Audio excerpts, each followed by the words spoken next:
Abandoned Normal Devices is an interdisciplinary organisation, and we commission projects which really dissolve the borders between art, film, and digital culture. And so we encourage, new approaches to filmmaking and exhibitions, and we also deliver a roaming festival. So, just hold on a second. There we go. And so this means that we're often questioning what normal is in the film context, experimenting what a film exhibition can be. This is a picture from our most recent event at Jodrell Bank. We were one of the organisations that launched the BFI sci-fi season with 2001 Space Odyssey. But alongside that, we root our programme very much, the film programme that is, very much in internet culture and networked culture. And this means examining the darker side of the web and the phenomena of file sharing, memes, and piracy. And so we've run things like hackathons where we've worked with industry data and brought together film programmers as well as distributors to think about the future of the different types of platforms that we might be using to both distribute film and view film.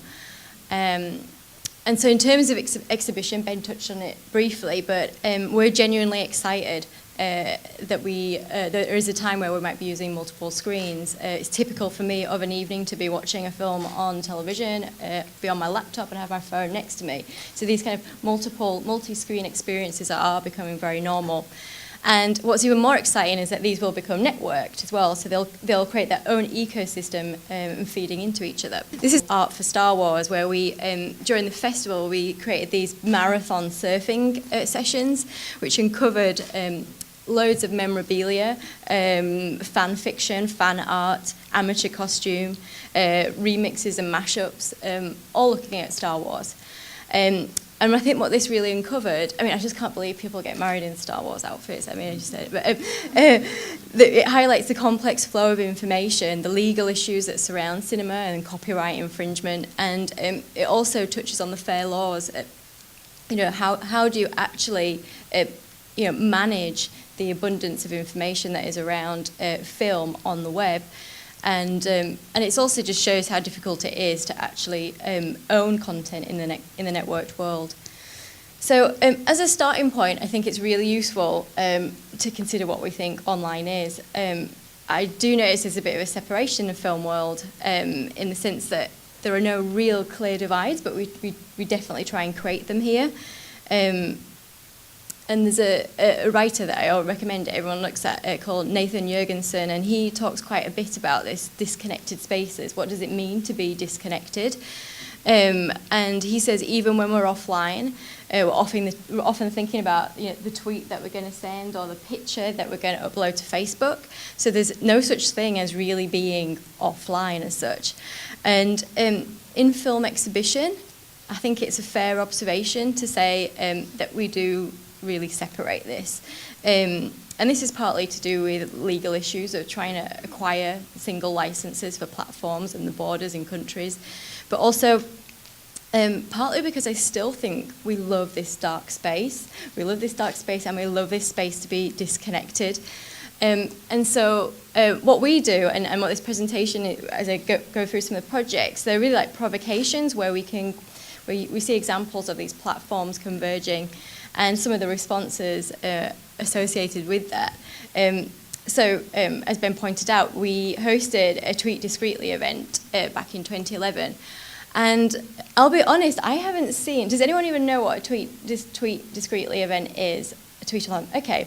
So, because I haven't really seen many people do this, and only because we worked with programmers and software developers, we realized that this was quite an easy format to develop. And it is essentially, we encouraged audiences to embrace Twitter while they're in the cinema. And what we did is we created like a little banner where the subtitles would normally be, and it was like a cascading banner where the tweets would just naturally come up while the film was on. And in a way, it was like adding a crowdsourced layer to how the film could be read, and we found that fairly interesting. Even more interesting because it was John Carpenter's They Live, So this is a film which is very much around subliminal messaging, and it's very subversive. In fact, Slavoj Žižek, he references quite a bit on in his musings on cinema. But we also similarly, this is it. This is like one of the iconic scenes. And we did it again with Sharknado. If you were lucky enough to miss Sharknado, you missed Tara Reid with amazing lip gloss and running away from flying sharks. But we chose to screen it because we thought it was worthwhile looking at what caused social media sensations, and this was in 2013. And it catapulted it to cult status, really. I think there was 5,000 tweets per minute when it first premiered. And it's completely illogical. It's B-movie trash, don't get me wrong. This is also, you've got a chainsaw and a flying shark coming at you, so. But people also really loved it. We sold out, and it was so much fun. It was hilarious. But actually, we did get comments on Facebook, which were like, this is not a Facebook page, this is for another event, but around like how we shouldn't be inviting people to bring phones in or use their phones in the cinema space. We thought this was fairly interesting, and so we did a bit of research, and we also noticed that there was a film theatre in Boston that had allocated tweet seats. So these were seats that were at the back of the cinema where you could, just tweet away, and these were some of the comments when this article went up. Offer them seats in the parking lot. People do feel really strongly about keeping this cinema space quite sacred. And I have noticed, particularly within festivals and in cinema spaces, they seem quite happy about putting those in the communal spaces, having the comment feedback screens. And I think this festival, like Rotterdam Film Festival, does this very well, where they create these data visualizations of activity that is happening during the event, which makes people gives the impression of what the scale and people's views as the days go by, but still not integrated into the film screening itself. In fact, we even have apps that navigate how we can navigate the screening itself. So this is like Rumpy, one of my favourite ones, which is, it identifies the best time to go to the toilet. So you really have to leave the cinema to be able to look at your phone. And so I think these are really interesting case studies because they open up, ideas to do with how audiences are behaving and responding to the convergence of different platforms. This was premiered at Cannes this year by a studio called Studio EXO, and they developed software wearable technologies which monitor everything from pulses.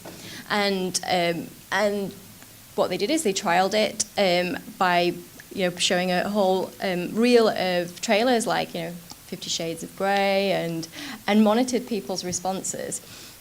And I think this really shows an evolution in how we're trying to capture how audiences are responding to film. And so they had these like little bands, as you can see, and they were all different types of colours, and they were able to monitor like how stimulated they were and the levels of arousal. So if you've got like a picture, and so that you get these quite beautiful visualizations alongside the screening itself. And the aim of the project was really for them to find ways to know even more about what the audience is feeling, and this level of monitoring, I think, we're beginning to see it seep into the physical space more often. I mean, we're already aware of it. I was asked to talk specifically around the online space, but I mean, tweeting is not something to worry about when you think about the darker things that are happening. Netflix. The genres, violent thrillers about cats for aged between 8 to 10. But monetary behaviours, Netflix do this really well. They've created sophisticated algorithms where, they can capture what's been played, what's been searched, what's been rated, as well as the time, the date, and the device which you watched it on. So it's a bit like death by optimization. And interestingly, Netflix do analyse BitTorrents to find out what is actually popular and where there is demand. So they know very well how to exploit the online space. And if we were to take this a little bit further, I've already started seeing this with projects that specifically for iPads and tablets. and laptops, where you're using facial recognition. So actually there's a company called Portal Entertainment, and they painted this storytelling platform which can change the direction of stories based on the audience's anxiety level. And I think this is quite fascinating because actually when we did our hackathon this year, one of the projects that emerged from that was using facial recognition. And I think it has a really long title. I've retitled it in my brain as the Yawn Police. And this is really about addressing attention in the cinema space. And so it would extract data and metrics from your face, and if you were yawning, then it would trigger the sound of the screening, so it would increase the level, so immediately you would wake up. And so it's about how facial recognition could calibrate attention. And I think this is something that we really need to consider when we're reflecting on what the online space is, because actually, to navigate it with the abundance of data and films that are out there, it's near impossible. And in fact, Jamie King, who he's famous for a film that he made called Steal This Film, where he distributed it purely through BitTorrents, he talked a lot about how attention is the new currency. It's not the film itself, and this is what we're trading. I think this is quite fascinating, particularly with just in terms of competition. And in fact, there are many platforms that are already building business models around this, like SoundCloud and Bandcamp, where they sell attention to creators. And so I follow Jamie quite a bit, and I think he makes some really interesting recommendations on how you're supposed to navigate this really noisy space. And he talks about how we need to be more literate of the space itself, and that we need to create new filters so we're not dependent on these really big search engines where we get these actually quite boring search results, and we need to find alternatives. So the Hollywood approach is obviously to bring out more laws, because scarcity is the business model of which the whole industry is built on. And I'm just thinking about a most recent law, which is Google Glass, which they've now banned from cinemas in the US because of the threat to piracy. And I just wonder how long they can actually maintain this when devices are getting smaller and smaller. But going back to Jamie, so he talks about building new filters and engines, and when he talks about filters and engines, he's also talking about people. He's talking about curating, so that when we're talking about the online space, we're still remembering the human in the mix. And he has a platform that he works with called Vodo, where he actually invites people like Julian Assange to do something on surveillance, because he realizes people respect Julian Assange. They begin to trust people. And this means more than some kind of random algorithm coming up with a suggestion of a film. And he also talks about, even in this transmedia world where we have all of the different types of devices, that the live experience is really, really important, because that can't be duplicated. Media can be duplicated, but this one, having a filmmaker present, can't. And then also remembering randomness, and this is also going back to the human point. We might be working with all these devices, but actually our random methodologies around programming are really interesting, and they're more valuable than these science-based suggestions that Netflix might have, for example. And so I wanted to finish on a project really that we had developed as part of the hackathon called Streams, and it was by a distributor, BritDoc, called Luke Moody. And he was really interested in this notion of creating a new search engine and thinking about how people come across film, and also about the number of films out there that we can't find.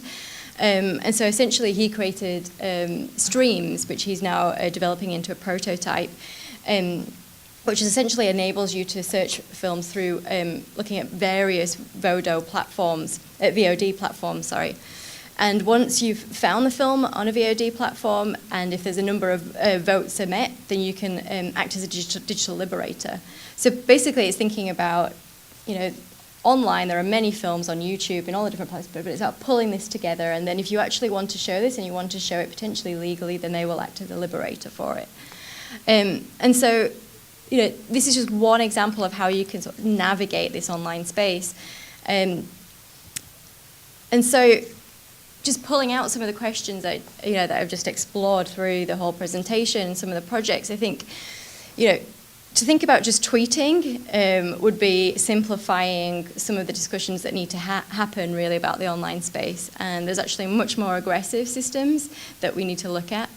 So, it's an obvious question, but one that I think we have to keep asking ourselves, like, why will people come to the cinema if they can get this material anywhere at any time? What kind of experiences can we create that are meaningful, that bridge these platforms?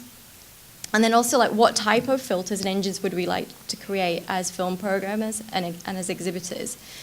And I know that there's a series of sessions, I have one later on today about hackathons where we can talk about, some of the ideas that you can explore as festivals and venues to think about that in more detail. So, that's it. Thank you very much. And my Twitter's on the sheet.